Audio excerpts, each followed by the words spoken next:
자, 기름 부음 사역의 원천에 대해서 오늘 말씀을 나누도록 하겠습니다. 지금 기간이 사순절 기간이더라고요. 3월 6일부터 사순절이 시작됐다고 하고 4월 며칠인가 이제 사순절을 이제 마지막인데, 제가 이제 원래 절기를 잘 모릅니다.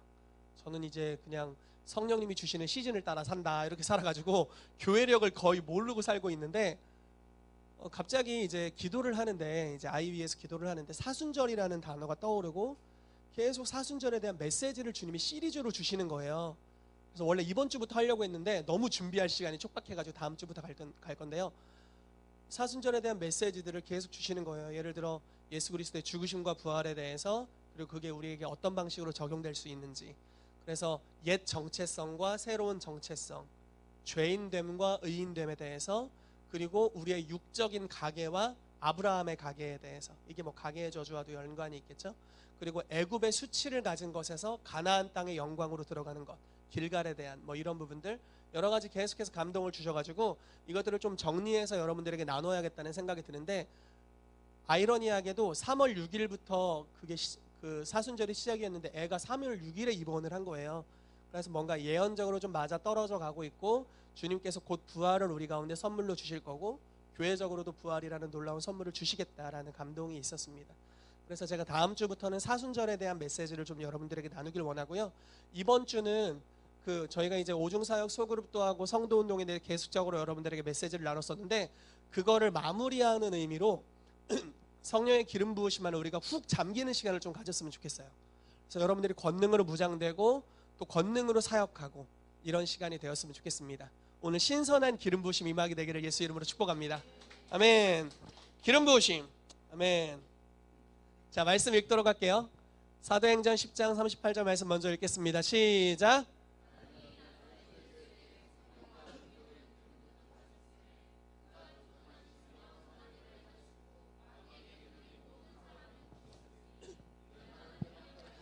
아멘. 우리 잘 아는 말씀이죠. 하나님이 나사렛 예수에게 무엇을 주셨냐면 성령과 능력을 기름 붓듯 하셨다. 그래서 이것을 근거로 해서 두루 다니시며 선한 일을 행하시고 마귀에게 눌린 모든 사람을 고치셨다라고 말씀합니다.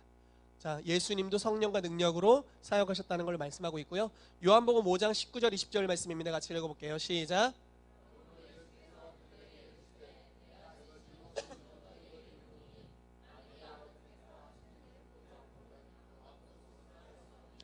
아버지께서 행하시는 그것을 아들도 그와 같이 행하느니라. 아버지께서 아들을 사랑하사 자기가 행하시는 것을 다 아들에게 보이시고 또 그보다 더 큰 일을 보이사 너희로 놀랍게 여기게 하시리라. 아멘. 아멘. 예수님께서는 스스로 행하시지 않았고 아버지께서 시키시는 일을 했다라는 것입니다. 여러분, 제가 요즘 하나님의 타이밍에 대한 묵상이 계속해서 돼요. 지난주에 이제 메시지 중에 전적 의존이라는 이야기를 했었는데, 정말 그리스도 안에서 성숙한 사람들은 자기가 있는 권위를 다 사용하지 않습니다. 주님이 사용하라고 한 그것을 그때 사용하는 거죠. 즉, 예를 들어 모든 은사를 우리가 사모하면 받을 수 있어요. 성경 구절이 고린도전서 12장인가 14장인가 아무튼 그 둘 중에 하나입니다.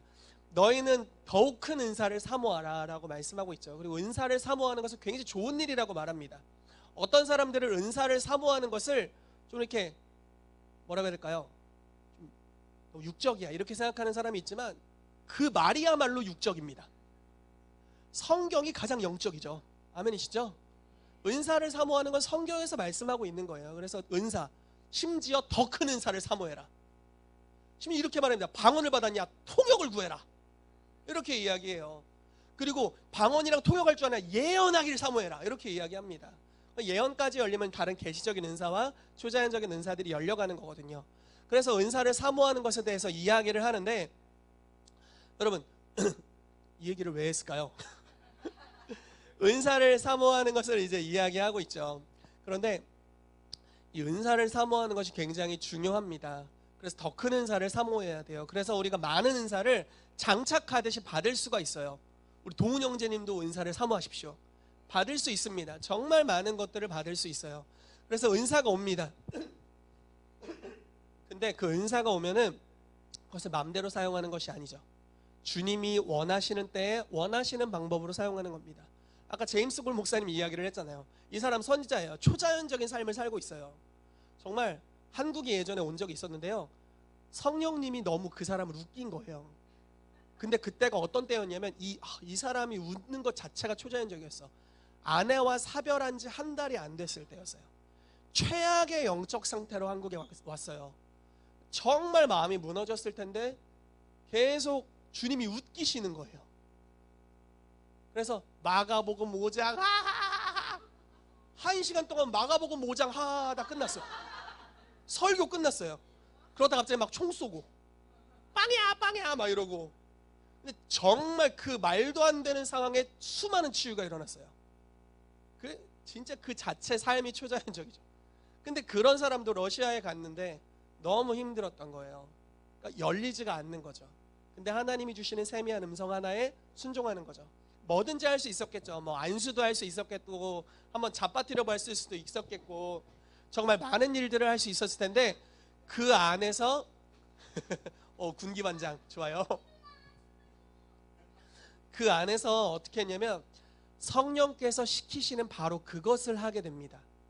그리고 그것을 했을 때 최대의 효율이 나오게 되는 거죠. 그럼 저 예전에 이렇게 생각한 적도 있어요. 권능이 임하면 내 맘대로 다 돼. 그건 이제 사실 내 맘대로 다 되는 건 아니죠. 하나님의 시간표대로 되어가는 거죠. 근데 내 맘대로 다 된다고 생각하면 이제 막 권세를 가지고 배고프는 권세가 나에게 있고 막 날씨도 바꿀 수 있고 막 병도 다 치유하고 막 예언도 빡빡빡 해주고 이렇게 하면 자기 맘대로 다 할 수 있을 것 같은 생각이 들어요. 그래서 내 자아 중심으로 성령의 능력을 이용하여 세상을 바꿔보려고 하거나 내 주변의 삶을 더욱 윤택하게 만들려고 합니다. 근데 그렇게 해서 이루어지는 초자연적인 표적과 기사로 이루어지는 왕국은 하나님의 왕국, 하나님의 나라가 아니라 내 왕국이죠. 내가 보기 편한 모양과 모습으로 만들어진 왕국일 거예요. 주님께서 이 땅에 풀어놓길 원하시는 것은 하나님의 나라인 줄로 믿습니다. 그렇기 때문에 하나님께서는 계속 어떤 탁월한 은사를 가지고 있든지 권능이 있든지 상관없이 그분의 음성을 듣고 순종하는 것들을 계속해서 지켜보고 계신다라는 것이고, 예수님도 가장 놀라운 기름 부으심을 받으셨지만 그러한 패턴으로 삶을 이어가셨다라는 것입니다. 때로는 우리의 삶에 고난이 있을 수 있고 어려움이 있을 수 있죠. 우리 가운데 초자연적인 권능이 있는데 막 힘들어. 치유의 기름 부으심이 가장 강한데 아픈 사람이 있어. 예언자인데 앞에 가다가 구덩이에 넘어져. 뭐 이런 사건들이 일어난단 말이에요. 근데 그건 의도적으로, 여러분 전도서 말씀에 이런 말씀이 있어요. 하나님이 의도적으로 사람으로 하여금 장래일을 다 알지 못하게 하셨다. 그래서 그 사람으로 하나님을 의뢰하게 하려 하심이라, 이런 말씀이 있습니다. 그러니까 우리 가운데 은사와 능력 여러 가지들을 하나님 초자연적으로 주십니다. 그런데 이것을 내 맘대로 다 사용하는 것이 아니죠. 우리는 청직이고 달란트로 그것을 받았고 이것을 주님이 원하시는 대로 사용하는 것입니다. 그런데 그렇게 사용할 때, 주님이 원하시는 방향대로 사용하게 될 때 우리 의대로 사용한 것보다 훨씬 더 강력한 역사가 일어난다라는 거예요. 그리고 결국은 하나님의 뜻을 완전히 일으키신다라는 것입니다. 여러분 생각해 보세요. 요셉의 입장을 생각해 보세요. 요셉이 한 17살 정도의 종으로 팔렸어요. 얼마나 힘들었겠어. 이 사람의 은사, 꿈꾸는 은사, 그걸 왜 예측하지 못했을까? 형들이 자기를 팔 거를 왜 예언 은사가 있는 사람인데 왜 그걸 예측하지 못했을까요? 팔려갔어요. 종으로 팔려가서 열심히 막 일합니다. 그래서 신뢰를 받았어요. 그러다가 아내가 유혹해서 그 보디발의 아내를 이렇게 피해서 도망갔어요. 그랬더니 강간범으로 오해를 받고 감옥에 가죠. 왜 그걸 예상 못했을까? 그러다 술 맡은 간원장, 떡 굽는 간원장의 꿈을 해석해 주죠. 그리고 한 명은 죽고 한 명은 살아납니다. 그래서 술 맡은 간원장에 이야기하죠. 나 억울하게 들어왔으니까 너 높은 집이니까 나 좀 풀어달라. 근데 그 사람이 2년간 까먹어요. 왜 그랬을까? 고난이 계속 겹치는 것 같아요. 성령 충만하고 주님의 인도하심이 있는 것 같아요. 계속 뭔가 겹치고 안 풀리는 것 같은 일들이 계속해서 있는 거죠. 그런데 2년 뒤에 술 맡은 간원장이 요셉이 생각났을 때는 아주 적기였다. 적절한 타이밍과 적절한 시기였다라는 겁니다. 그때 바로왕이 꿈을 꿨고 7년 풍년과 흉년에 대한 꿈을 꿨고 요셉은 그것을 해석할 수 있는 성숙함이 있었고, 그 해석뿐만 아니라 그걸 치리해낼 수 있는, 애굽 전체를 다스릴 수 있는 통솔력과 리더십이 그 깜빵에서 자라났다라는 거죠. 그때 하나님이 의도적으로 드러내셔서 그 전에 드러내셨으면 효율적이지 않았을, 그냥 억울함 풀려나가고 이스라엘 갔다가 나중에 애굽으로 식량 타러 올 수준이 됐을 텐데 완전히 입장을 바꿔버리셨다라는 것입니다. 그래서 애굽 전체를 부강하게 해주고 이스라엘이 고센 땅에서 살게 해주고 모든 것들을 바꿔버리는 역사가 있었다라는 것입니다. 여러분, 우리의 삶에 때로는 좋은 일, 때로는 어려운 일이 있지만 하나님의 선하심을 신뢰하게 되시기를 축복합니다. 하나님 우리의 삶에 가장 좋은 것을 지금 행하고 계시고 그 가장 좋은 것은 하나님의 타이밍 안에 일어나게 될 것입니다. 그래서 하나님의 음성을 들으시고 음성을 따라 하라는 것을 하시고 고난을 견디시고 영광에 동참하게 되시기를 예수 이름으로 축복합니다. 아멘. 아멘. 자, 말씀을 좀 나눠보고요. 오늘 실습을 좀 하도록 하겠습니다. 네, 예수님의 사역의 원천에 대해서 우리와 예수님이 어떻게 동일한 조건인지에 대해서 어떻게 성령 사역을 하는지에 대해서 그리고 실습에 대해서 하도록 하겠습니다. 자, 예수님의 사역의 원천입니다. 이거 하도 많이 나눴죠. 예수님이 신성으로 사역하셨나 인성으로 사역하셨나 입니다. 여러분 이게 왜 중요할까요? 왜 중요할까요 이게? 예수님이 신성으로 사역했다라면은 여러분들이 그거 따라할 수 있으세요? 못 따라합니다. 예수님 하나님이고 나는 사람인데 못하죠. 고양이 보고 사람처럼 행동하라는 것과 똑같은 겁니다. 절대 할 수 없죠. 그러나 예수님께서 만약에 신성을 내려놓고 인성으로 사역하셨다라면은 우리가 동일하게 그것을 할 수 있습니다. 예수님이 우리의 모델이 되실 수 있죠. 그래서 보는 것입니다. 빌립보서 2장 5절에서 11절 말씀, 우리가 이미 아는 것들이지만 말씀으로 꾹꾹 눌러서 삼키게 되시기를 축복합니다. 같이 읽어볼게요. 시작. 너희 안에 이 마음을 품으라. 곧 그리스도 예수의 마음이니 그는 근본 하나님의 본체시나 하나님과 동등됨을 취할 것으로 여기지 아니하시고 오히려 자기를 비워 종의 형체를 가지사 사람들과 같이 되셨고 사람의 모양으로 나타나사 죽기까지 복종하셨으니 곧 십자가의 죽으심이라. 이러므로 하나님이 그를 지극히 높여 모든 이름 위에 뛰어난 이름을 주사 하늘에 있는 자들과 땅에 있는 자들과 땅 아래에 있는 자들로 모든 무릎을 예수의 이름에 꿇게 하시고 모든 입으로 예수 그리스도를 주라 시인하여 하나님 아버지께 영광을 돌리게 하셨느니라. 아멘. 자, 근본은 하나님의 본체십니다. 히브리서 1장 말씀에 하나님의 영광의 광채시다라고 표현합니다. 그래서 예수님이 이런 분이신데 의도적으로 그 동등됨을 취할 것으로 여기지 아니하셨다. 자기를 비워 종의 형체, 즉 사람과 같이 되셨다. 사람의 모양으로 나타나셨다라고 이야기합니다. 초대교회 이단 중에 가연설주의자라는 사람들이 있습니다. 영지주의인데요. 무엇이냐면 예수님은 하나님이시기 때문에 타락한 육체를 입으실 리가 없다. 그냥 육체의 형상을 환상으로 그냥 보여준 거다. 실제 육체가 아니었다.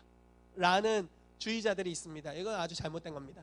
예수님은 실제로 육체를 입으셨고 밥을 잡수셨고 부활하신 이후에도 생선을 잡수셨고 주무실 필요가 있으셨어요.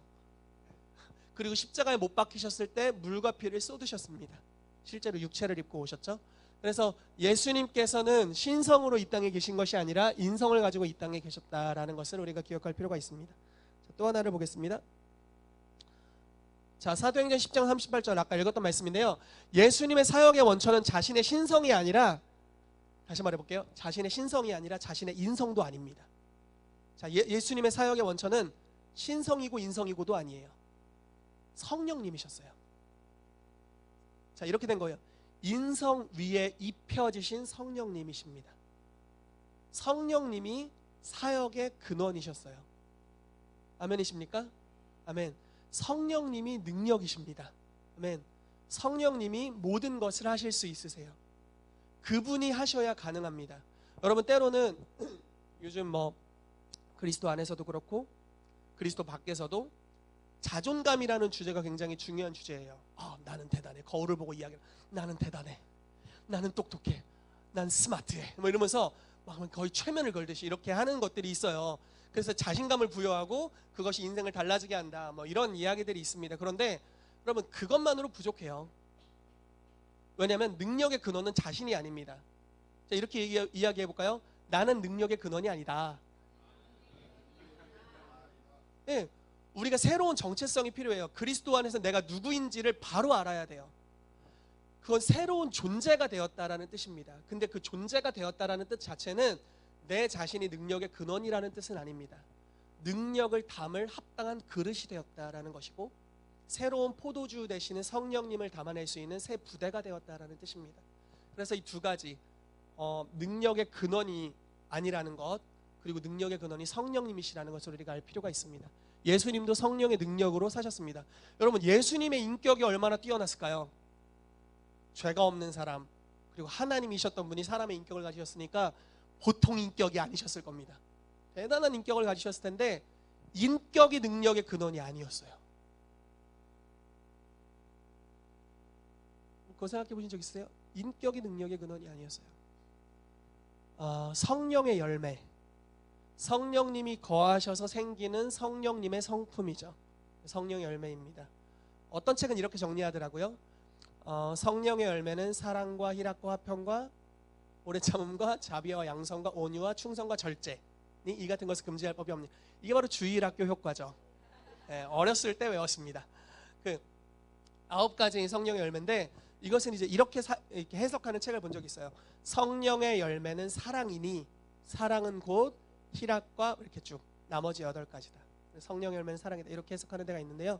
여러분, 어떤 사람들은 성령의 열매를 강조하면서 능력을 터부시하는 경향이 있습니다. 좀 능력을 추구하는 건 뭐라고 해야 되나, 저급하다, 이렇게 이야기하는 경향이 있습니다. 그 이론이면 예수님이 가장 저급하신 분이세요. 예수님은 심지어 자기의 인격으로 사역하지 않으셨어요. 예수님은 성령의 능력으로 사역하셨습니다. 당연히 우리가 그 모델을 따라야 될 필요가 있겠죠. 그리고 여러분, 이걸 기억해 보세요. 성령의 능력을 따라 살아가면 어떻게 되냐면 성령께서 그 사람 전체를 사로잡으셔야만 합니다. 자, 여기를 보십시오. 다니엘은 잘 울 거예요. 계속. 네. 물론 그치길 축복합니다. 성령의 능력으로 만약에 우리가 계속 따라가잖아요. 여러분, 그리스도 안에서 이 좀 극단적인 말일 수 있는데 너무 균형을 잡으려고 하지 마세요. 너무 균형을 잡으려고 하지 마세요. 너무 요즘 성령님께 너무 들어갔어. 말씀으로 돌아가야겠어. 이게 무슨 망발이야. 성령님이 말씀의 저자인데. 요즘 말씀으로 너무 들어갔어. 성령님한테. 이게 무슨 망발이야. 말씀을 읽으면 성령의 인도하심 받는 건데. 바보죠. 너무 내가 동전 앞만 봐서 뒤도 봐야겠어. 뭐 이런 이야기 아닌가요? 말도 안 되는 이야기예요. 성령의 권능을 구하시면 계속 구하세요. 성령의 권능을 구하다가 내 성품이 진짜 안 좋은 게 드러나는 거예요. 그러면 성령의 능력 그만 구하고 내 성품이나 좀 다듬어야지. 아니에요. 혹시 그러다 구하다 중단하신 분들이 있습니까?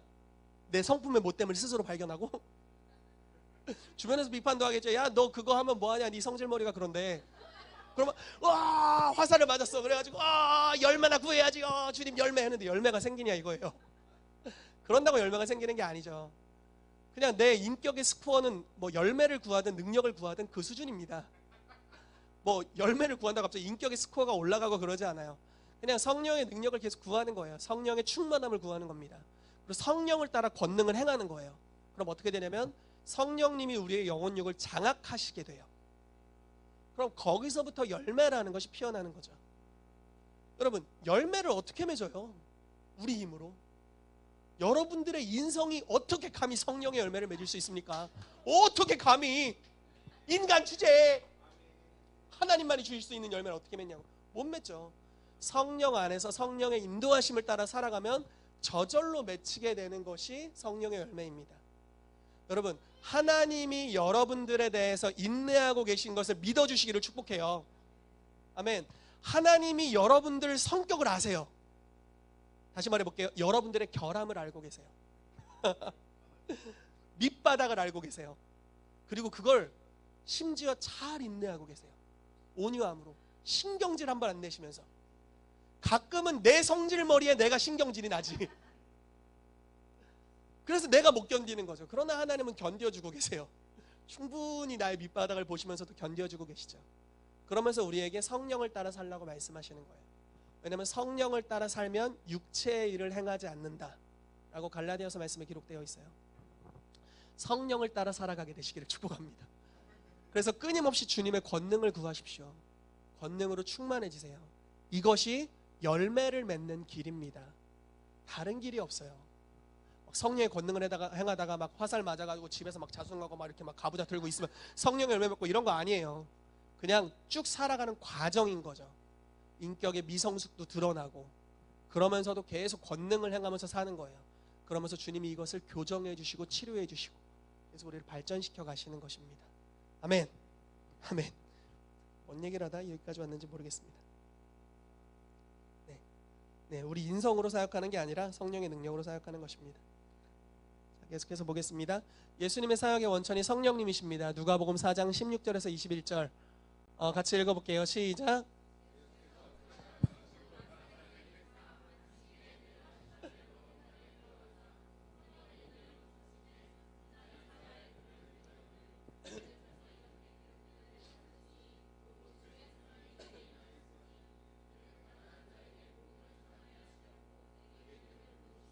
나를 보내사 포로된 자에게 자유를, 눈먼 자에게 다시 보게 함을 전파하며 눌린 자를 자유롭게 하고 주의 은혜를 전파하게 하려 하심이라 하였더라. 책을 덮어 그 맡은 자에게 주시고 앉으시니 회당에 있는 자들이 다 주목하여 보더라. 이에 예수께서 그들에게 말씀하시되 이 글이 오늘 너희 귀에 응하였느니라. 아멘. 자, 예수님께서 이 모든 오중 사역을 행하신 것은 성령이 임하셨기 때문이고 기름 부으심이 덮였기 때문이다라는 것입니다. 여러분들도 그렇게 하실 수 있습니다. 아멘. 우리가 참 평범한 인격을 가지고 있습니다. 제 아내와 제가 항상 하는 이야기는 이렇게 타고난 인격은 아니다. 우리 서로 이야기. 타고난 인격은 아니다. 진짜 주님의 은혜가 많이 필요하다. 이런 이야기를 서로 합니다. 혹시 여러분들도 서로 그렇게 하시나요? 타고난 인격은 진짜 아니구나. 집에 가면 드러나잖아요. 교회 안에서 얼마나 교회에서 만나는 몇 시간 동안 이게 성격은 좀 관리할 수 있겠죠. 인상 관리할 수 있겠죠. 집에서 안 된다니까. 이 남편과 아내 사이에 안 됩니다. 네, 그래서 우리 서로 이야기를 하는 거예요. 너는 보통 성격은 아니다. 조금 이 중간 아래쪽이다. 이렇게 이야기를 하는데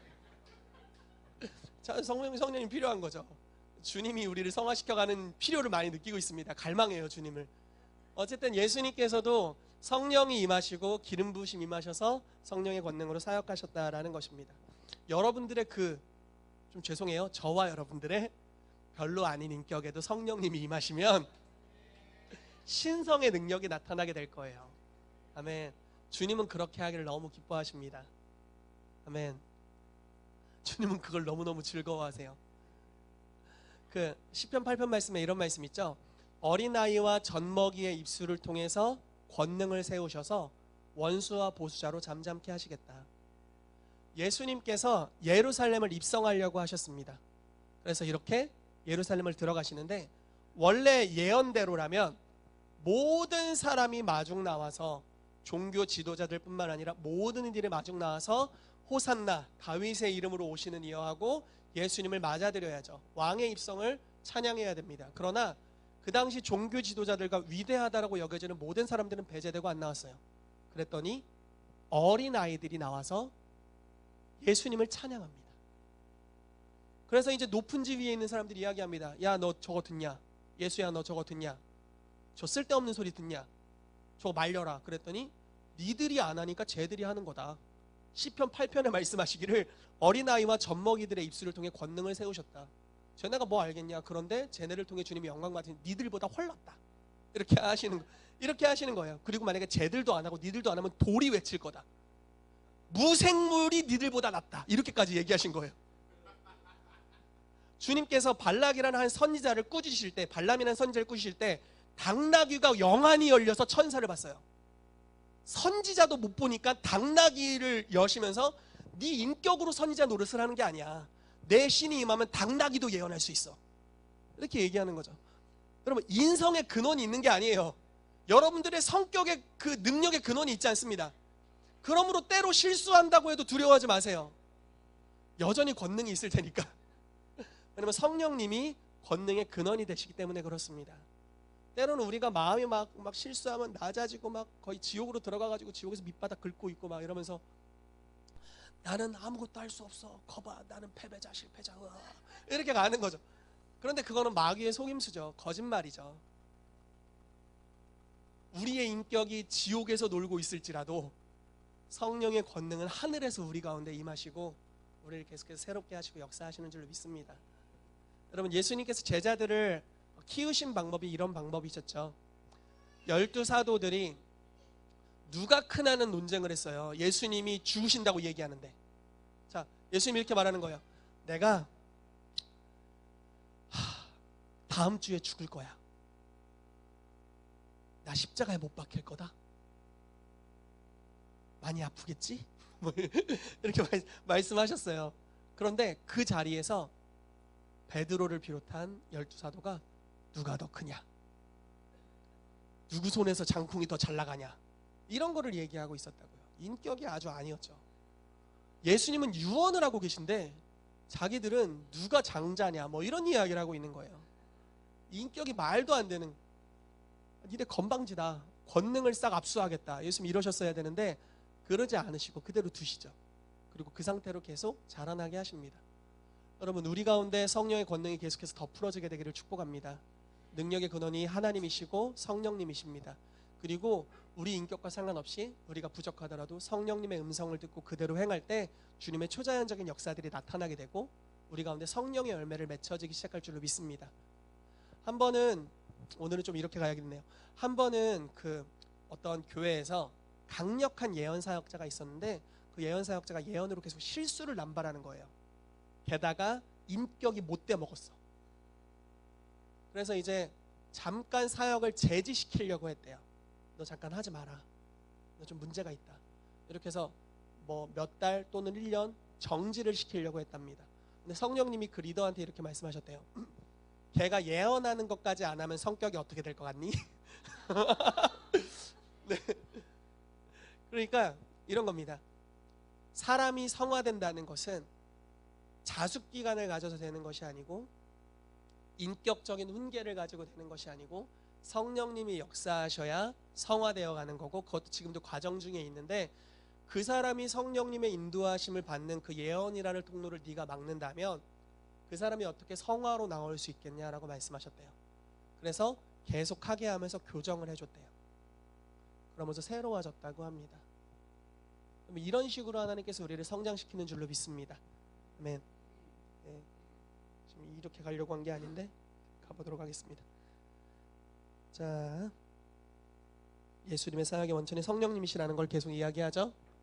세례를 받으시고 물에서 올라오실 때 하늘이 열리고 하나님의 성령이 비둘기같이 내려 자기 위에 임하셨다. 하늘로부터 소리가 있어 말씀하실 때 이는 내 사랑하는 아들이요 내 기뻐하는 자라 하시니라. 이것이 바로 초자연적인 사역을 할 수 있는 원천의 두 가지입니다. 자, 보세요. 사랑하는 아들이요 기뻐하는 자, 이것이 정체성에 대한 것, 그릇에 대한 것이고요. 그리고 네, 비둘기같이 성령께서 임하셨다. 이것이 두 번째, 그 능력의 근원에 대한 것입니다.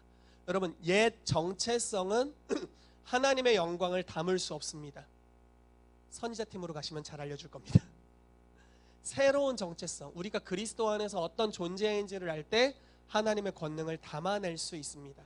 그래서 거기서부터 초자연적인 능력들이 흘러가게 됩니다. 계속해서 넘어가 보도록 하겠습니다. 저희와 예수님과 어떤 조건이냐? 동일 조건이다라는 거예요. 요한복음 14장 12절에 초대를 같이 한번 읽어보겠습니다. 시작.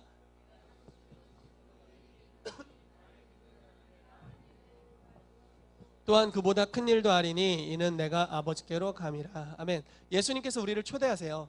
나를 믿는 자는 내가 하는 일을 할 것이다. 그보다 더 큰 일도 할 것이다. 근데 어떻게 그것이 가능하냐? 동일 조건이기 때문에 가능합니다. 첫 번째로 새로운 존재가 되었습니다. 우리 옆 사람에 같이 이야기해 볼까요? 당신은 새로운 존재가 되었습니다. 아멘. 우리 앞뒤 사람에게도 인사합시다. 당신은 새로운 존재가 되었습니다. 아멘. 여러분들 새로운 존재이십니다. 자, 그래서 요한복음 1장 12절 13절에 이렇게 말씀하죠. 영접하는 자, 곧 그 이름을 믿는 자들에게는 하나님의 자녀가 되는 권세를 주셨다. 아멘. 혈통으로나 육정으로나 난 게 아니래요. 이거는 그냥 사람이 난 게 아니라 하나님이 났다. 하나님의 자녀가 되는 권세를 주셨다라고 말씀합니다. 예수 그리스도를 믿으면 하나님이 난 사람이 되는 거예요. 그래서 이게 새로운 존재입니다. 고린도후서 5장 말씀에는 보라 새 것이 되었다, 새로운 피조물이 되었다라고 선언하고 있습니다. 여러분, 예수 그리스도를 믿는 것은 그냥 신앙 고백 수준이 아니에요. 동문형제님, 예수님을 믿는 것은 그냥 신앙 고백이 아닙니다. 믿으면 존재가 바뀌어요. 영원히 바뀌어버립니다. 지옥 갈 거냐 천국 갈 거냐부터 해서 죄인이냐 의인이냐 종이냐 하나님의 아들과 딸이냐 완전히 존재 자체가 새로워져 버립니다. 그래서 하나님을 받아낼 수 있는 최적의 환경이 되는 줄로 믿습니다. 두 번째입니다. 동일 조건은 무엇이냐면 초자연적인 능력이신 성령님이 우리와 함께 하신다라는 것입니다. 사도행전 1장 8절 읽어보겠습니다. 시작.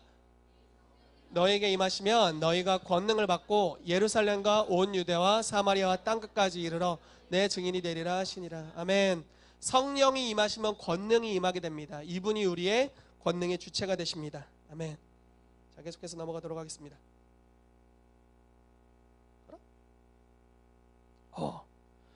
계속해서 넘어가려고 했는데 너무 많이 넘어가 버렸어요. 자, 그러면 어떻게 우리가 성령 안에서 할 수 있는가를 마지막으로 좀 살펴보겠습니다. 자, 여러분 성령 안에서 살길 원하세요? 그러면 여러분들이 일하는 것보다 훨씬 더 장난 아닐 거예요. 자, 어떻게 네, 뭐 동인지 하품인지 잘 모르겠지만 네, 하품하면서 동의한 겁니까? 네, 어떻게 할 수 있는가? 첫 번째, 아버지께서 행하신 일을 보고할 수 있습니다. 그냥 지금 하나님이 이걸 행하시는구나 해서 그걸 하면 항상 열매가 있습니다. 이해되시나요? 그럼 중요한 것이 뭘까요? 아버지께서 행하시는 걸 어떻게 볼 수 있느냐라는 것이겠죠. 지금 내 삶에 어떻게 일하고 계시냐, 그걸 어떻게 볼 수 있냐.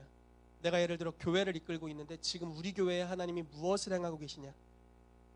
지금 내가 직장 생활을 하고 있는데 주님께서 이 직장 생활에 무엇을 행하고 계시냐, 그걸 보는 것이죠. 그리고 그거를 한 단계 가는 것입니다. 자, 이 말씀이에요.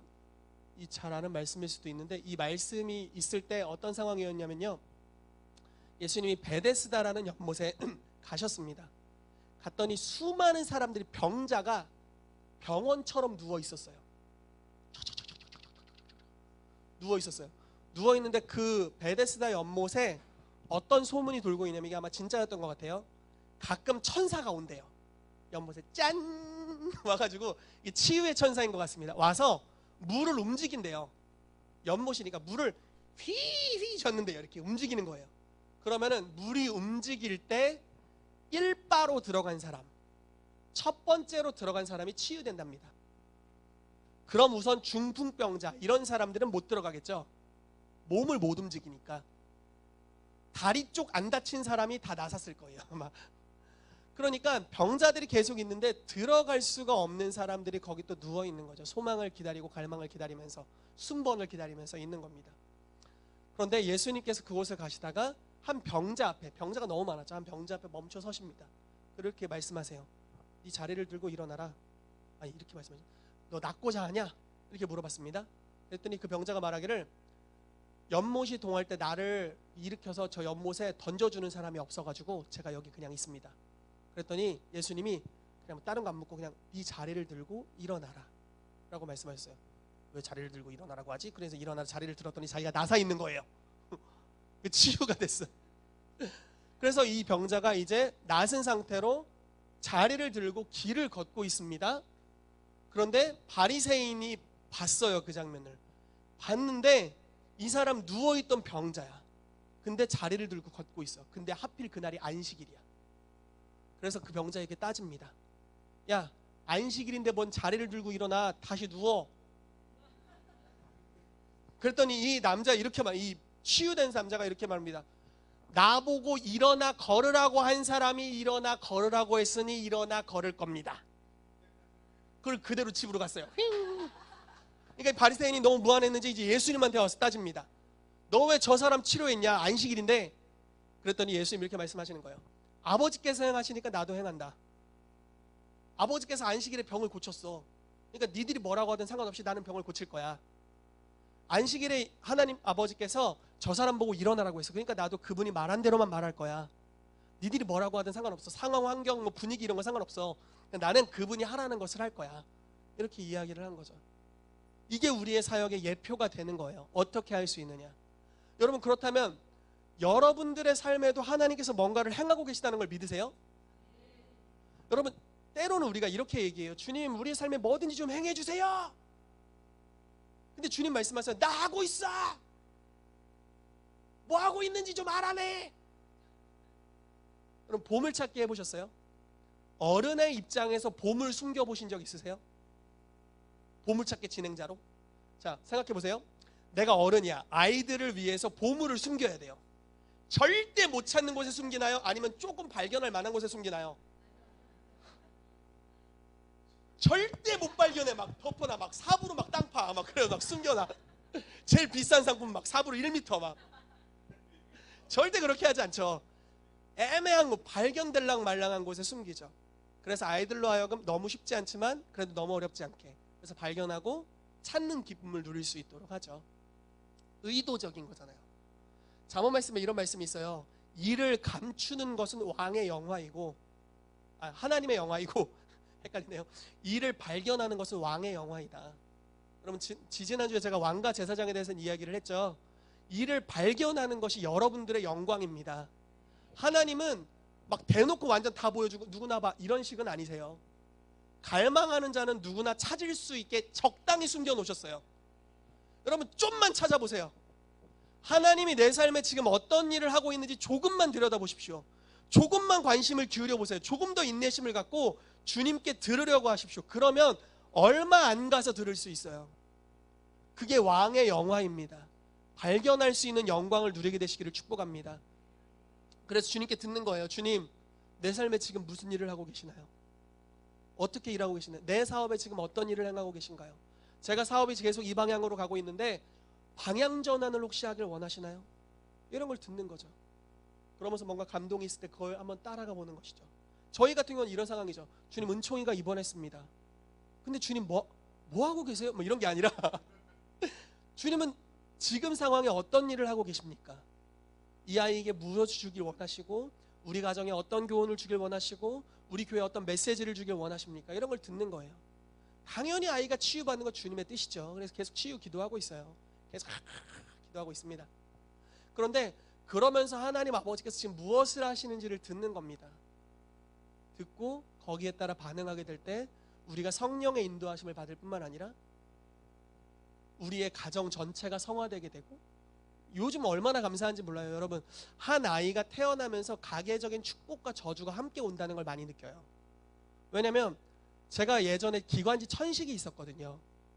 숨 잘 못 쉬는 거잖아요. 황달 때문에 내가 들어갔었어. 거의 유전적인 거 아닌가요? 그러니까 뭔가 그리고 그 아이가 입원하기 며칠 전부터 저희 집 연계가 되게 안 좋았어요. 보통 저희 집 연계가 안 좋으면 저희 부부는 좀 웃어 넘깁니다. 지들이 뭐라고. 그 내비뒀더니 애기가 문제가 생기네 이게. 우리는 웃어도 됐는데 애기는 어리니까, 아기니까 그게 안 되는 거예요. 그래서 좀 새롭게 방어벽을 좀 쳐야겠다 이런 생각이 드는데, 그러면서 어떤 걸 느끼냐면 여러분들이 진짜 기도해 주시는 게 많이 느껴지거든요. 기도가 계속 쏟아부어지고 있어요. 여러분, 입원 안 했으면 이렇게까지 기도 안 하셨을 거잖아요. 입원 안 했으면 이렇게까지 축복은 안 해주셨을 거잖아요. 물론 이제 이뻐해 주시고 축복해 주시지만 기도가 완전 몰아붙여서 오는 거예요. 막 어떤 커플은 매일 모여서 막 기도해주고 예, 계속 기도해주는 손길들이 있는 겁니다. 그러면서 아이를 향한 축복이 쌓여지는 것, 하나님께서 뭔가 일을 하시는구나, 아이를 향해 가장 좋은 것들을 예비하고 계신다. 저희가 또 출산한 다음에 모자동실에 있다가 집으로 바로 왔잖아요. 산후조리원으로 안 가고 아이랑 같이 있고 싶어서. 그러다 보니까 저희 아내도 몸조리할 수가 없었고 아이도 건강에 대한 진단을 할 수 없었잖아요. 황달로 갔는데 딴 게 발견돼 버린 거예요. 그러면서 아이가 호흡이 조금 힘들었다는 것을 그제야 알게 됐던 거죠. 병원 안 갔으면 몰랐죠. 이런 것들이 발견되면서 하나님의 섭리하시는 것들을 보는 겁니다. 우리는 놓치는 것들이 있지만 하나님은 섬세하게 아이를 체크하고 계시고 가장 좋은 것들을 주길 위해서 상황들을 조정하고 계신다라는 것을 느끼는 거예요.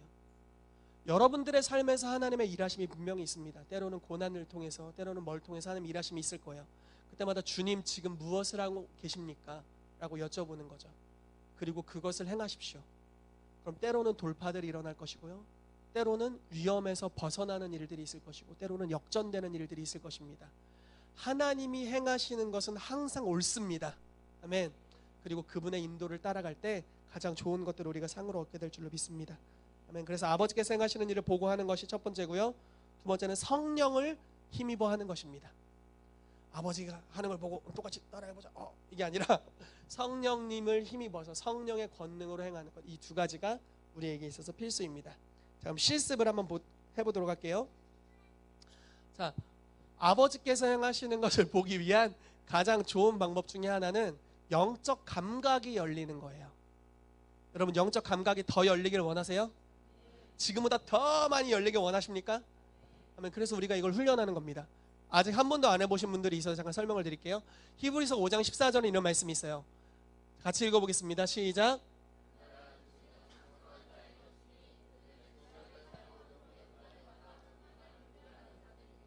자, 지각을 사용함으로 연단을 받아 선악을 분별한다. 연단을 받는다는 건 훈련받는다는 뜻입니다. 자, 지각을 사용한다. 무슨 뜻일까요? 너 11시에 못 왔어. 지각. 이 지각이 아니고요. 이 지각 아니고요. 지각. 여기서 말하는 지각이 뭘까요? 지각. 자, 여기서 말하는 지각은요, 오감입니다. 오감.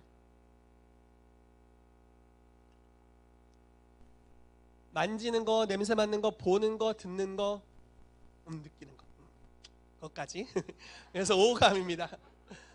그러니까 오감을 여러분들의 육적인 오감을 연단할 수 있고, 연단을 해서 선악을 분별할 수 있다라는 거예요. 여러분, 하나님의 임재를 그냥 예수님을 믿으면 임마누엘이요, 안 느껴져도 그냥 사는겨, 주님이 함께 하시겠지, 이게 아니라 진짜 감각할 수 있다라는 거예요. 예배를 드리는 주님이 왔어, 왔다, 왔어, 얘 왔네, 왔어, 이런 걸 느끼기 시작하는 거예요. 느껴져, 만졌어, 주님 얼굴 좀 만졌어, 주님 좀 쓰다듬어 봤어, 주님 냄새가 나, 죄송합니다 주님, 주님의 향기가 나, 향기가. 이런 것들을 느끼기 시작하는 거예요. 영적 감각이 열리는 거죠. 하나님이 어떤 일을 하시는지 보이는 거예요. 느껴지고 감각되고. 그러면 그걸로 끝나는 것이 아니라 그대로 따라 행하는 것입니다. 주님이 예를 들어서 누군가를 치유하고 계세요. 그러면은 나도 누군가를 치유하기 위해 손을 얻는 거예요. 이렇게 예를 들어 설교를 하잖아요. 설교를 하는데 주님이 뭔가를 설교 본문을 막 말씀하시는 게 아니라 다른 일을 행하는 게 느껴지는 거예요. 그럼 딴 거를 하는 거예요. 주님 왜 자꾸 그 일을 하세요? 나는 설교 본문을 읽고 있는데, 이러는 게 아니라 그 일을 하는 거죠. 그럼 성령님이 그 일들을 행하기 시작하시는 겁니다. 자, 감각이 열리게 원하시죠? 자, 우리 손을 한번 이렇게 좀 해볼게요. 네, 없어도 됩니다. 그냥 하면 돼요. 이렇게 하고 잠깐 기도를 할게요. 어떤 감각들이 열릴 거예요. 그런데 여러분 두려워하지 마십시오. 교회 마귀 새끼는 못 옵니다. 그래서 성령님이 역사하실 거니까 너무 두려워하지 마시고, 가끔 막 이렇게 이 느낌이 마귀 새끼 아닐까 모르겠어요 그러는데 두려워하지 마십시오. 여기 마귀 새끼는 못 옵니다. 건방져가지고. 네, 성령님이 임하실 것이고 그분이 우리 초청에 반응하시는 분이십니다. 여러 가지 느낌과 감각으로 올 수 있어요. 때로는 찌릿찌릿한 느낌이 올 수도 있고요, 때로는 좀 따뜻해질 수도 있고 뜨거워질 수도 있고 손이 막 움직일 수도 있고요, 바람이 불 수도 있어요. 저는 오늘 바람, 또 불, 이런 것들을 좀 기대하는데, 좀 이렇게 분명히 내 콧바람이 아닌데 손에서 바람이 맴돌고 이런 것들이 감지될 수도 있고요, 좀 무거워질 수도 있습니다. 여러 가지 현상이 있을 수 있으니까요, 주님을 좀 기대합시다. 제가 성령님을 초대하는 기도를 하고 한 1분 정도 기다려 볼게요. 같이 기도하겠습니다. 성령님, 이 시간 당신을 환영합니다. 우리가 영적 지각이 열리길 원합니다. 오감이 열리길 원합니다. 성령님을 감지하는 기능들이 활성화되길 원합니다. 주님 오셔서 지금 열어주시옵소서. 주 예수 그리스도의 이름으로 우리의 오감이 열리게 될지어다. 하나님을 감지하기 위하여 열릴지어다. 우리의 눈과 귀와 촉각과 미각과 청각이 주 예수의 이름으로 열릴지어다. 시간 활성화될지어다. 성령님 이곳에 임하여 주셔서 우리로 하여금 주님을 감각하도록 역사해 주시옵소서. 불로, 바람으로, 권능으로, 주님 무거움으로, 떨림으로, 여러 가지 현상으로 지금 우리 가운데 역사하여 주시옵소서. 우리 잠시 1, 2분 정도 기다리도록 하겠습니다. 한번 가만히 느껴보세요. 네, 뭔가 조금이라도 느껴진다 하시는 분 한번 손 들어보실래요? 번쩍번쩍 들어주세요. 네, 좋습니다. 아직 못 느껴지시는 분도 있는데 걱정하실 필요 없습니다. 조금만 더 있어 볼게요. 한 30초 정도만. 밥 먹을 시간이 되나서 성령님 더 임하시옵소서. 더 부어주시옵소서. 또 어떠세요? 좀 느껴지시는 분들 손 들어 보실래요? 혹시 맨 뒤에 계신 분들 안 느껴지시나요? 잘? 어때요?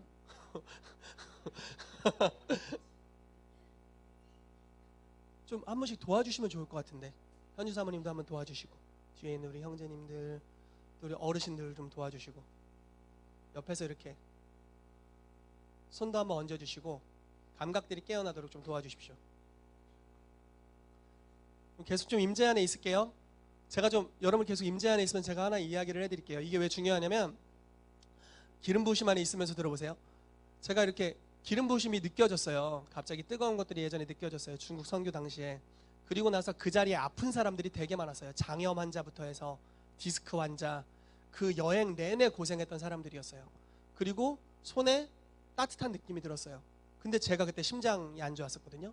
심장에 손을 얹고 기도했어요. 몇 분 뒤에 심장이 나섰어요. 오, 신기하다.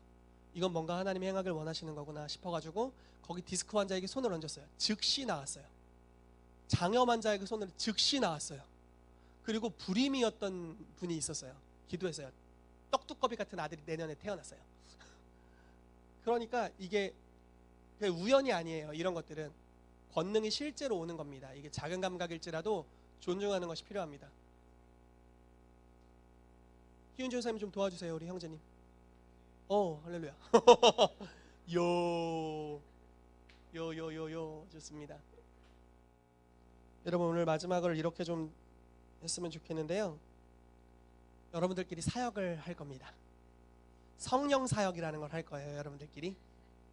그래서 제 보기에는 앞에 분들은 고수들이어서 여러분들끼리 하면 너무 재미없을 것 같고, 좀 이 뒤에 분들과 이렇게 좀 혼합해서 섞여가면서 우리 새로 오신 분들도 계시고 좀 섞어가면서 가셔가지고 좀 사역을 해주셔도 좋을 것 같고요.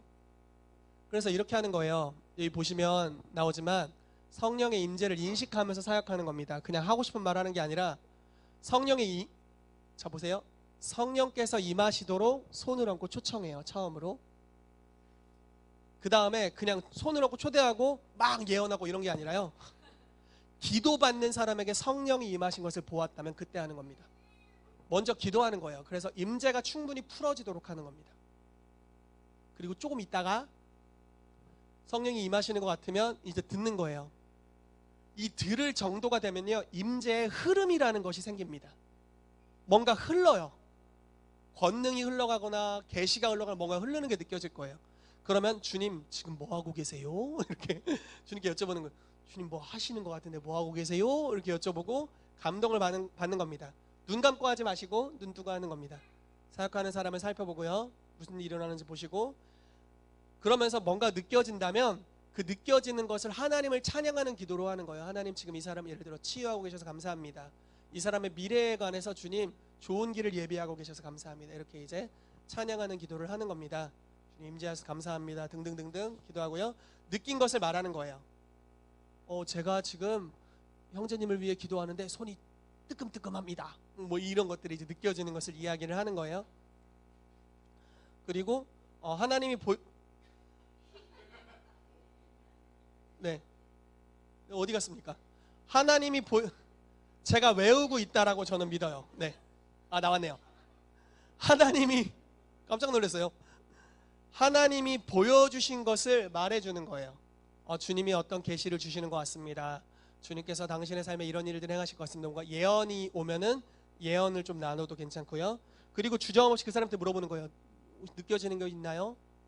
어떤가요? 이렇게 물어보고요. 그 다음에 만약에 아무 일도 일어나지 않는다면 가만히 그냥 계속 하세요. 기다리는 것을 두려워할 필요 없습니다. 그래서 하나님 행하시도록 계속 기도해 주고요. 그리고 마지막으로 중단할 때를 알아야 됩니다. 막 3시간씩 손 얹고 있으면 굉장히 불편한 관계가 될 거고요. 그러니까 하다가 성령님 임재가 이제 흐름이 좀 끊어지는 것 같다 하면 이제 중단하시면 됩니다.